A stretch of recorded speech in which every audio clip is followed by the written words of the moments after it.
us this morning for Defender External Attack Surface Management.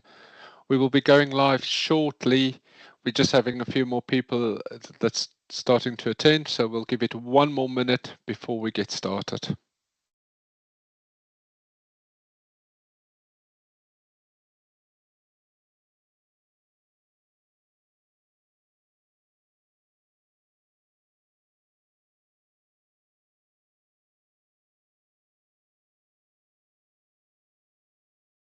As we've got the last few attendees joining, thank you again very much for joining me, Adrian Becker, Director of Microsoft Security Services at Softworks and CISO for the ClearSprings Group. We will be discussing Defender External Attack Surface Management today. Hopefully you've all seen the invite, but just want to make sure that is what we'll be covering. Just before we get started, just want to go through some housekeeping for everyone who's joined us for the first time on these events. This session will be recorded and the recordings will be made available afterwards. And if you have any questions, don't hesitate to ask the questions and answers. Ask the questions and I'll do my best to answer all of these at the end. We're also streaming on LinkedIn, so any questions that you have will be passed through to myself and I will do my best to answer it. Based on that, and as the last few people are joining, I'm going to get started. Today, what we'll be looking at is overview of Defender EASM. EASM stands for External Attack Surface Management. It's one of the areas that people don't always think about, but it's an area we can talk about. We'll go through how do you configure EASM and also what is new in EASM. But as normal, before we start, I'm going to go through some of the latest news and information we have. What was interesting, Microsoft has announced on the 1st of July, there will be no increase in September for the Microsoft Cloud Service Provider pricing, which is great news because they tend to change it every 6 months. Ironically, there's also not a price decrease, even though that the dollar seemed to have weakened a little bit against the pound. But I guess we should be all pleased that there is no price increase at this stage. A few other areas that I like to cover off is some technical changes. In Defender for Endpoint, there's now custom BitLocker settings. So for your policy, security, conditional access policies, you can now create exceptions or devices that you want to allow to connect without it being BitLocked, for example, in your USB drives. Just have a look at it. I've seen a number of organizations who wanted more customized settings for Defender with BitLocker on USB removable media, and that is now available.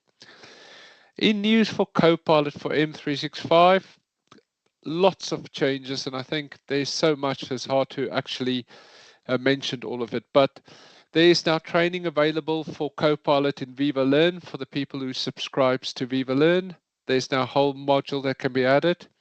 You can now also rewrite all of your SharePoint pages directly with Copilot, which is a very nice feature when you're redesigning SharePoint pages on a day-to-day basis. And you can now directly create images in PowerPoint through Copilot. This again is getting better all the time, and what we are seeing is a significant improvements. If you go and look into the roadmap, you'll see that Copilot for M365 is where Microsoft are spending a significant amount of time and effort. The other areas is the security around Copilot is improving significantly. For example, if you now ask for payroll information and you're not in the payroll area, it will probably tell you that you should not be viewing the payroll. And I think what's interesting, Microsoft has announced that they would like to have Copilot on every desk. That's their objective moving forward. And I think Copilot for every user sounds great, works well, but it does amplify your security challenges. And as I said previously, there's nothing new about the security challenges. The only difference is Copilot makes it easier for users to not exploit, to expose those potential security challenges you have. So go back, think about how you're going to adopt Copilot in your organization, because I can tell you now, staff are already using it, they are using AI, and we might as well start thinking positively, how are we going to embrace it inside our organizations? But without further ado, I'm going to start with EASM. Defender for External Attack Surface Management has been out for a couple of years now, and it's one of those solutions that not many people know about, not many people think about, or if they do, they set it up, fire and forget a little bit. But the whole idea of the External Attack Surface Management is to show and monitor what assets is viewable externally that's under your management, but also what assets is associated with your organizations might have dependencies that you are not aware of. It will help you understand where email addresses are being used, registrants being used, IP addresses, or anybody else who's using potential associated information regarding your external attack surface.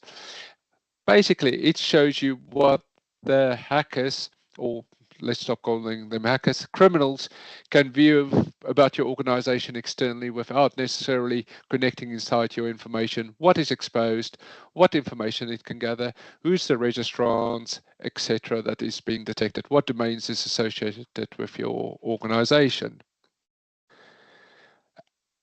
This Microsoft created the Defender External Attack Surface Management, and it is really to protect your organizations and provide you with a full view, not from just what does my organization look from the inside out, but from the outside in. It helps you understand what internet-facing assets are exposed and what can be seen about those. It also helps you discover what's new and potential new vulnerabilities associated. And I'll give you a good example. We had one customer who had EASM turned on, detected a new firewall that was plugged into their network. It was one of the technicians who accidentally plugged it into directly out on one of the ports instead of the DMZ for testing and created an accidental hole into the organization. But that's a good example of discovering new assets, but also any new websites that's potentially being created, any other areas that you have on a day-to-day basis. It gives you a full view of what is there and then helps you understand where you should prioritize your actions regarding the threats that these assets might have, and then how do I actually go about and securing it. Because at the end of the day, we want to improve our security posture, make sure our environment stays secure, and also make sure that we don't leave any vulnerabilities in our organization. Normally what I'd get is as well is who is Defender for EASM? Who is it for? Well, it's used across a number of areas inside the organization. One is the security operations team. What risks are they seeing? What threats can they bring in and correlate back inside when they're doing threat hunting? Also shows you what vulnerabilities you have, what systems needs to be patching. Is our applications secure? Do we have logs regarding what's available so when we do threat hunting? But for our CISOs, CSOs, CTOs, CIOs, we really want to understand what is exposed outside of our organizations and what can be visibly seen by the criminals, and is there any risk to our organization? And that is what's really important to most CISOs, is that risk and that exposure. What is our exposure? And finally, it does help as well in advance of your penetration testing, because normally you do a yearly penetration test, but you need the continuous vulnerability assessment of your environment. And the scans normally happens on a weekly basis, but we'll cover that off in a little bit more detail. Now, once you've set up your Defender for External Attack Surface Management, you will land on a landing page. But just before we start going through that, I just wanted to mention, to configure Defender for External Attack Surface Management, all you need to do is go into Azure, go and create yourself a new resource group, and then create yourself a workspace for EASM. And I think that's the important bit, is go and create the group and then create the workspace, link it to where you want it hosted, for example, UK South, as an example, and get it up and running. Once you've done that, you are ready to get started. Now, I will go through a little bit more details. How do you actually configure the scanning? But this is just a quick example of what does your Defender for External attack surface management show you? Firstly, you get a quick visibility regarding your assets that you have. And as you can see on this page, for example, it's one domain that's being detected and that we're monitoring. We've detected 29 hosts, 90 web pages, 23 SSL certificates, 4 ranges of IP blocks, number of IP addresses, and contacts that we are monitoring. And what you will then get is the potential attack surface insights. What high priority risks has been identified, medium and low priorities, and things like expired SSL certificates or deprecated technology. But you will be able to very quickly understand what is the situation regarding your external attack surface management. And part of this as well, where is certain email addresses being used? Where certain registrars? What other domains? What other resources is potentially associated with my domain? I'll give you a good example. When we did ours, for example, I put my email address in and I found out I was actually the owner of another domain. Somebody used my name to register it with one of the charities that I work with. Great, fantastic, but clearly that's incorrect. I should not be the owner. That's an action that can be taken now and make sure that I'm not associated with that and the owner of that particular domain. And that's what you'll be able to do, understand is what risks, what organizations, what information is associated with your environment. It's not to say that everything that you find is legitimate. You still need to review the list, but at the beginning you will get a very quick understanding of what information exists around your domains, which IP addresses is potentially associated with you, and what is exposed on those IP addresses. So as we start working with Sentinel, you've got a couple of options. You can you add yourself a discovery group, you give it a name, you give it a requirement of what the discovery group is and how often do you want to run that frequencies, weekly, or from a point of view, you can also run it as a one-off. You are then able to, once you've configured that, you can go and see, create your seeds. And I think this is important. What you can do, and for most organizations, this is a great place to start, is import the seeds from an organization. You can search for your organization to start with, and it will automatically import what Microsoft has detected about your organization already. That's a great place to start to see, is it your organization? What has been detected? What information is already being held, and let it go off and discover. However, excuse me, if you do not want to do that and your settings are very specific, you can configure everything you want to do. So you can put all the organizations' names that you'd like to include in the asset discovery. This is very useful where you have subsidiaries or numerous organization information that you want to gather. If you are known by different names, for example, inside the same organizations. You can then list all of the domains that you would like to include inside the asset discovery, and it's one per line. Just a quick reminder, don't make the mistake of putting them next to each other. It's one per line to get in place, and you can also exclude domains or specific subdomains that you don't want to be included. Once you've done that, you can then select the IP blocks. IP blocks that you put in place, you can put in individual addresses. So for example, you might have a single server, a single resource that you have, or you have a couple of IP ranges. You can put those ranges into the IP block for asset discovery. So if you have offices, suggest you put the whole range in. If you have single IP addresses that's exposed potentially on Azure or Google Cloud or any of the other clouds, put that in place. Any hosts that you would like to include, for example, websites, etc. And then as well, any email accounts that you are looking for, email accounts of people that you are worried about or that's critical to your business, or people that tends to be used online a lot. You can include that, and anything about those IP addresses, individuals will be discovered. Excuse me, recovering from a cold. Once you've done that, you click next, save, and then you execute the seed. The scan will probably run somewhere between an hour and it can run much longer for the first time, but typically because you schedule it, the results will be provided for you online once you've completed it. Excuse me. Once it's completed, you will see what changes has been identified during that scan.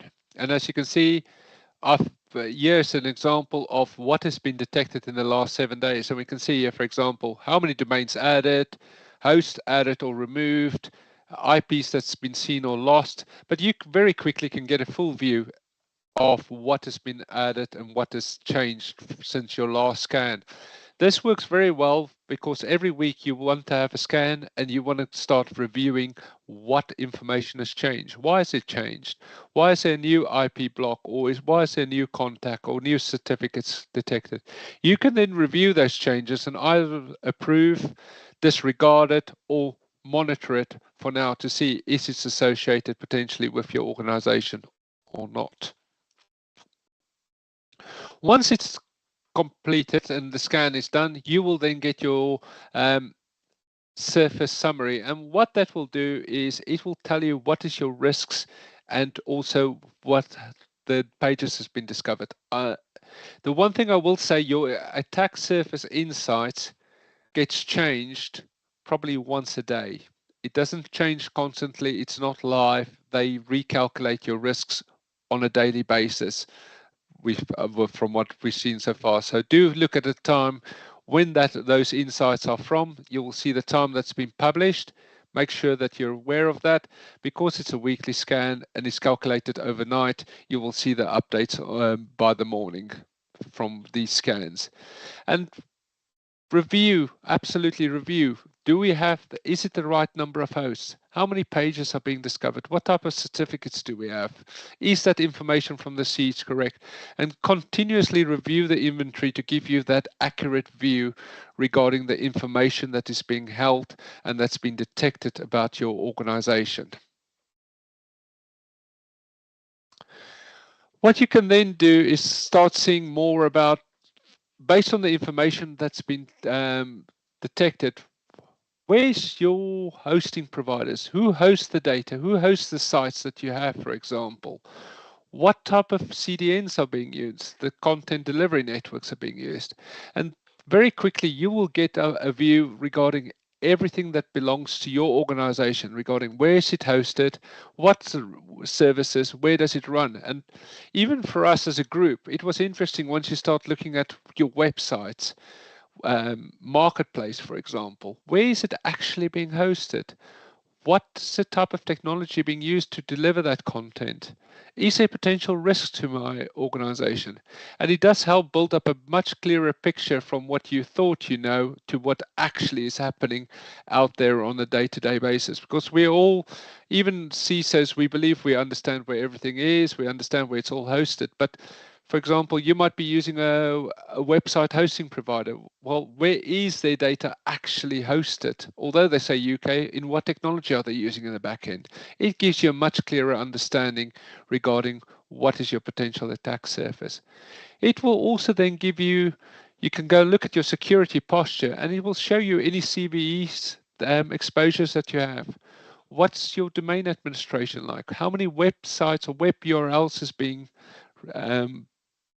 that you have across your organization. So for example, your www.softworks.com, marketplace.softworks.com, vpn.softworks.com, all of these can be very quickly seen and investigated as well. And then what type of hosting providers that you have and any risks associated with them. But the security posture is a very simple report that can be used on a day-to-day basis. It will also show you what open ports are being detected inside your environment. And this is very interesting. Well, what system ports are open? What remote access is open? Why do we have remote access? Why is it the case for the web service? And this was interesting, for example, when you start looking at this, it's maybe for your website because you're hosting your website externally. Well, what security did they put in place? Is it secure? What's the SSL certificate risk potentially? We can see here on this page, there's 3 SSL certificates that expired. Well, maybe why have they expired? What is the case? Well, they get replaced or rotated every 3 months. Great. Let's just make sure the new one is there and then stop monitoring the old ones if they've expired. How many SSL certificate organizations do we use in our business? If we have loads of different organizations issuing SSL certificates, why is that the case? Do we have a new registrant that we aren't familiar with that's issued a certificate in our name somehow? Well, it again helps me investigate what are those risks, what is the potential exposure that we have, and it just provides you additional information very quickly at a glance regarding what is your security posture and potential risks that might be associated with your organization. They've also put in place GDPR compliance policies. And again, this helps you understand regarding what GDPR areas that we need to cover. For example, do we have broken sites? Potentially, what active sites do we have? What inactive sites do we have? What certificates issues do we potentially have? And you can very quickly get a view of areas where there's potential risk or potential issues regarding data protection inside your organization that is being seen from externally to the organization. And again, you will be able to view as part of GDPR what SSLs do we have, which SSLs are being expiring shortly. And again, all of these reports are clickable. You can click on any one of those and it will bring up the 4 SSL certificates. You can see here, for example, certificates or live PII sites by protocol. So if there's personal identifiable information detected, this will be placed inside this organization and inside these reports. So these are reports that you need to see, do you get value out of it? Does it add value to your business? How often are you going to review these? I suggest at least weekly, but have a look at these reports. They are very useful and they provide you with a lot of information that you might not have thought about, weren't aware of, but gives you a great view of what's happening. And we can see here, for example, log on websites by protocol, certificates, any third-party cookie violations being detected on site, any of your sites. Again, this is great from a security point of view to understand what is happening regarding your compliance and your posture. Now, a couple of new features that's just been released is your OWASP and CWE weakness. What it will happen is, firstly, it will show you what type of OWASP and CWE weakness has been detected against your organization. These are the ones that is currently being used the most or actively exploited. So from a point of view, you are very quickly to understand this is where we've got some of our biggest risks. This is what we need to go and address quickly because these are actively being utilized and we have potentially security risk from a point of view. On this page, nothing is exposed, but again, you'll be able to very quickly understand what those are. And these are the top 25 software weaknesses, the OWASP top 10, for example, regarding risks. And the brand new one is in some preview or has gone production for some organizations or will be shortly, is the CISO known exploits. What this will do is publish any known exploits that's currently being utilized that's been identified. If your list is blank, that means that there is no known exploits that's been identified across your assets. But if not, these are exploits that is actively being used by criminals and is being exploited, which you need to go and address very quickly. These are not just vulnerabilities that's been reported like we've done with the CVE articles. These are CVEs that is actively being exploited. And I think from a point of view, organizations should jump over this to address. As you can see there, if there's no issue around the exploits and nothing has been done, you'll see that there's no data to display. However, if there is, the list will come off, where it is, which sites are it is, what pages are being effective, what the impact is. And then again, you can go and look at the CVE article regarding how to remediate. So we can click on these and understand what the risks are and what the remediation process are from a point of view. Again, this is available natively. This is brand new in EASM and is currently still in preview. You can also create labels on an ongoing basis. So as you start adding your assets, you can start creating different labels, like, for example, security operations, development teams, company resource, whatever you want to call it. And they have now started releasing policies, which is in preview at the moment, which will let you classify and apply these labels automatically as we do discovery regarding based on selection criteria, rules, dependencies. You can build up your policy and it will automatically apply these labels against your approved resources as they are detected or as they are added. Initially, go and have a look, understand how you want to label these, what do you want to create, but this just helps you very quickly understand what resources we have, how do we need to label them, how do we need to make sure that the users, that it's easy to understand the information that's being detected. Now, if we look at the resource, for example, as we said, the label gets approved, but you can also see what's the overview of that particular resource, the IP reputation, what is it potentially dependent on?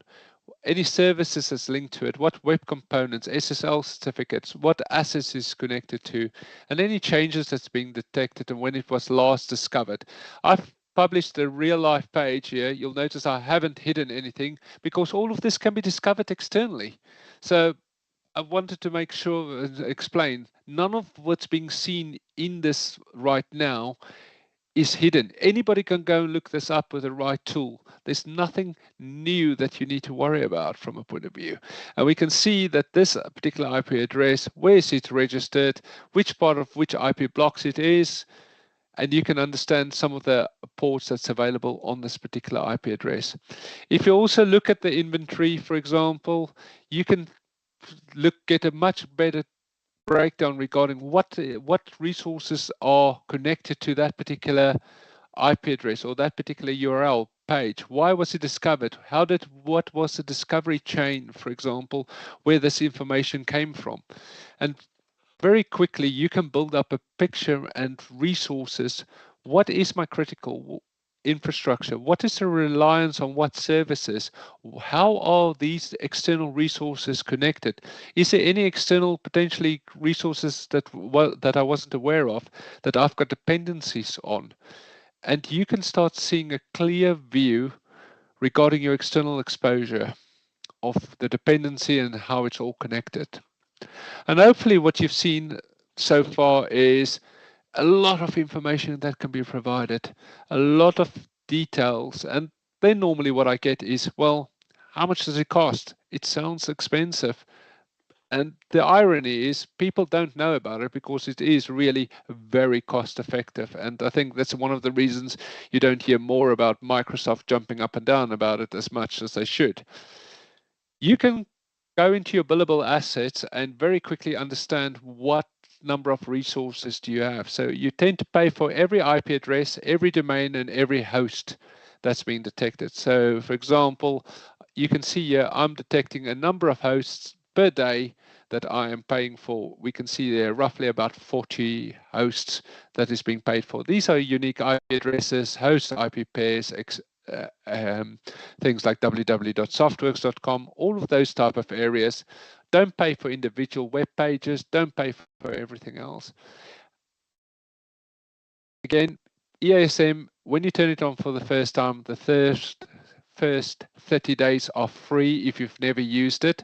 Microsoft likes to let you try it before you buy it, but they give that to you for free. You can very quickly understand how many resources are we going to have, how much is going to be roughly, and which resources I should approve so that you don't accidentally have thousands and thousands that you're not responsible for and start monitoring. But have a look at your number of resources, monitor that and get a clear understanding regarding how many resources you have. Now, from a costing point of view, this is the irony. To manage and monitor these 40 resources that I've got here is probably costing me roughly 11 to 12 pounds a month. It's about a penny a day per resource that you are monitoring. So from a cost point of view, this is ridiculously cost effective, because not only do you just pay for what you use, it's costing you less than a penny a day per resource. And what I've done very quickly is just run a sample of saying, I would like to monitor 20 IP addresses, 2 domains, and 40 hosts. Put it through and I'm going to host it in the UK South data center. That's where it'll be running. My monthly cost will cost me £16 a month in Azure consumption. From a cost point of view, it is unbelievably cost effective. There's a lot of resources that does daily external attacks scanning. Absolutely. There's not to say to do it daily from a risk point of view, but for most organizations who don't do daily scans, go and turn this on. You already have it if you've got Azure. You just need to configure it. You'll start be able to use it. But at less than a penny per resource per day, why won't you do it? The amount of risk and the risk that it can help you identify potential issues, it's just a no-brainer from where I'm sitting for most organizations, because it does depend how much do you really have exposed to the internet. Hopefully not that much, to be honest. So very cost-effective solution. If you've then configured it, don't forget to integrate it into your Microsoft Sentinel if you're using it, for example, for if you run Secure 365 services from Softworks, or you run your own SOC. You can connect and integrate it into your Microsoft Sentinel, which means that then your SOC analyst, your security team, can run queries against those against EASM when they're doing their hunting, to understand what exposed assets do we have, what is being seen, and we can use that evidence to correlate information and are able to threat hunt against these particular assets. Also show you any particular changes, and you can store this information again in Sentinel for up to 12 months or longer, depending on what you're willing to pay for, or if you use the default 30-day of storage. But this can go into Sentinel. Doesn't cost a lot of money, very cost effective again to have in place. And then finally, it is now part of your XDR exposure management. So this is brand new, it's in preview. I had to grab this screenshot very quickly from the Microsoft site, so apologies for the poor quality. But the external attack surface protection you can see at the bottom, you can link your EASM into your XDR exposure management, and it will correlate that information and give you recommendations on how to improve your external exposure live as part of your whole XDR exposure management. We'll cover off exposure management in probably one of the next few webinars, because this is brand new and in preview a lot of these areas. But you'll be able to get a much better understanding. And if you don't use EASM, you can connect other third-party tools into your exposure management console in XDR. But we're seeing more and more customers don't have anything for external attack surface management. They tend to run maybe an annual pen test and then have a look at that. Get it configured, get it connected up. It takes a couple of hours to pull the data out of EASM into your environment, but get it configured and get it set up. And then today's was quite a short one, because there's not much more to say about EASM, because it's so simple but so powerful. I wanted just to say, in summary, go and leverage Defender for EASM. It's ridiculous how many people don't do it. Integrate it into your Sentinel. But then remember, it is a continuous process. You've got to keep reviewing your assets, review the discovery. Don't think you're going to put it in and not look at it. Create your reminders for you to do it on a weekly basis, or go and look at your exposure at it through your exposure management if you linked it into your XDR console. But if you're not looking at your external attack surface, I can tell you now, somebody else is definitely looking at it to understand if you've accidentally left a hole inside your organization or made a mistake. So please take the time. Hopefully you found this very useful. Hopefully this has been interesting and you've learned something you haven't seen before from via Defender for EASM, as I say, it's not a very difficult solution to configure. It's relatively straightforward. Feel free to reach out. And what I'm going to do now is open it up for the questions and answers if we haven't done so um, on the place. And our apologies. So let me just have a look here very quickly. I can see that somebody said the screen content was a bit poor. I apologize, but we've made the slides available and we'll send it to you afterwards as well. I'm just going to look at some of the questions here in no particular order and try and answer them as best I can.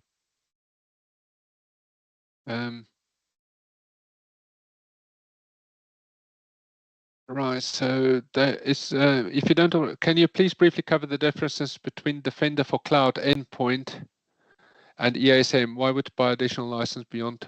Right, perfect. So Defender for Cloud is very much your internal attack surface management. What is your configuration? What's your configuration for your service? What is the information on your endpoints and the actual resources that you've licensed? And that's what's physically on your endpoints. What it doesn't necessarily do is look at your websites. What IP addresses has been registered externally, potentially with your associated with your organization?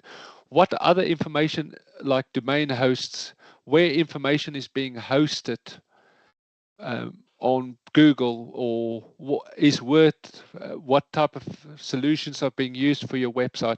What this really does is give you that 360-degree view to show you what can be seen externally, what can be discovered about your organization. And I think I used this earlier. From a point of view is I put my email address in adrian.becker@softworks.com, and I came up that I'm actually the registrant for another domain that I wasn't even aware of, where somebody has used my name for a charity where I was a non-exec and registered myself as the domain owner. Great, until we lose contact or something happens to me, well, then they're in trouble. So we're currently working through the way of getting me unregistered. But these are examples of information that's being seen and being detected from a point of view externally regarding what can be seen. This is really a soft, non-intrusive understanding of what information can be seen about your organization, what's associated with your organization potentially that you weren't aware of. For example, we use the WWs, for example, we're all familiar with it, but is there somebody else that's using a name very similar to you? Is there somebody who's got a website registered, or is there a domain? How do you know where all of your SSL registrants are on everything? For example, because you work for a third party for a website hosting, I've identified now where they're hosted, who they're hosting it with, and what certificates they used and who's issuing those. More questions that I can ask from them, but it just gives me a view of what people can find directly off the internet about my organization and scan. It will not, for example, it will tell you what ports are open from the internet into your environment. So again, it gives you that extra layer of defense that says, yes, we've got Defender on the service that will look for breaches, it will look for potential vulnerabilities, but you might have I don't know, as I mentioned earlier, somebody registered a new firewall that I wasn't aware of at a customer, and they were able to identify that the engineer was doing some testing, thought he was being helpful, and accidentally left a massive hole inside the organization on the firewall. That firewall won't have Defender on it. Yes, the server will be protected if somebody breached it, but that's why it's not in place. What's the definition of a host in terms of cost? A host is an IP address or a website like a www.softworks.com or a specific association, VPN, as I said, marketplace, etc. Anything that is registered as a potential IP address or a record that you've got to host is classed as a host from a point of view. Microsoft runs some deduplication so you don't end up paying for it twice. However, it's a bit of a dark art. I'm always seem to be 2 or 3 out when I do my calculations from a point of view, but you can go and look at those hosts very quickly and have a look at that And that's just where I bring it back to the billing. If you click on the billing, it will show you what it detects as hosts that it's billing for. You can then get a list of what it thinks it is, review that, and if you don't want it to be monitored, just disregard it or get rid of it. Those were the questions I've got. Just seeing if there's any more. Yeah. So there's a, please fill in the webinar survey if you don't mind. And if there's any other questions, I'm going to give it a few more feeds. And I've got another question. Can EASM prioritize inside the finding which is critical, which mediums to prioritize? How does it do the recommendation, what needs to be fixed, patch first? Most specifically, does it combine findings from OWASP and CWEs, weaknesses, and CISO number of assets and tags involved? That is correct, yes. So as I mentioned earlier, CISO is brand new. Those are active exploits. If you get one, it will show you, and I'll try and go back, and I know the slides wasn't the best, so what I'll just do is pop back a little bit on the slides, back to the CISO slides, and just jump back to CISO exploits. So when you look at the CISO exploits, and we'll send it very quickly, it will show you that for that particular CISO exploit, there's 5 systems that exposed, who's exposed, and what are the assets. It was an IP address, a host, and some pages that potentially have that particular exploit that needs to be dealt with from a point of view. So that is where you'll work out your priorities. And then again, do you have any of your systems that's exposed against the OWASP top 10 and then the CWE top 25 software weaknesses? But from a point of view, these areas is where I would prioritize, and then going back right to the beginning, you can then start thinking about which of these areas I should be addressing. And I'm just going to start going right back to my original slides, where you can see, yes, your high priority to look at, is there anything in this area that I need to address? What's my medium priorities? And then finally work down to your low priorities. But as I said, I will start off with the CISO exploits because they're the ones that actively, then work my way through the rest, and then start addressing my high and mediums. And I'll be honest, these low ones, you got to just have a look at them, understand where it is. For example, the expired SSL certificates, while they're being renewed every 3 months, make sure you have a process that if it's expired, maybe set up a workflow that gets rid of them for you automatically, because there's no reason to keep monitoring an expired certificate. But what you do want to know is what certificates are about to expire. That gives you a good view. Do you have a process in place to renew those certificates? Because what I see too often is get an emergency call that something is broken, something doesn't work. So you get a view of what are those certificates. You can click on any of these and we will show you those certificates that come through. Hopefully that answers the question, Thomas. But if it does not, do feel free to ask more details. And David, as I said, if you want to go through the EASM versus Defender, etc., more than happy to do that in a bit more detail. But this is really what can criminals see externally, not necessarily your internal view. Where Defender for Endpoint and Cloud shows you your internal view, this is giving you your external posture just to see what's available externally. And I'll give it 1 more minute for any final questions. If there's any final questions, please feel free to ask them. But if not, we will do join us again, and I'll just finish off with a few last pieces while the individuals are just giving people to ask the final question. Start thinking, sign up to our newsletter. We're skipping August due to school holidays and everybody being on holiday. We'll do the next CISO series workshop 25th of September.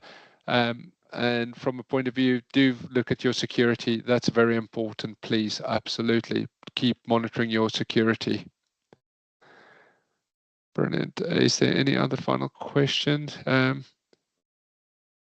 Yes. Can Secure 365 cover EASM? Yes, it can. All you need to do is request it from your Secure. Once you've got it configured, you request your teams to link it into the EASM into Sentinel, and they can definitely look at that for you as part of the threat hunting, as I showed earlier in the slides. That can be done. But let's just get it connected to Sentinel, and you can also link that back into, as I say, into your exposure management, which is brand new, and that will help you with some recommendations regarding what exposure, how do I reduce your external risks, because everything is moving into the new XDR console for the people who haven't seen it, and that it will measure you against the CIS benchmark best practices. So it's very useful from a security point of view to get that in place.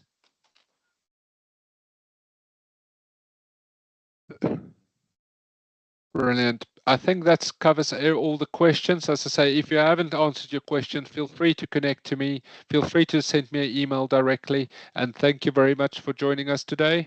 And have a lovely rest of the day. Thank you very much.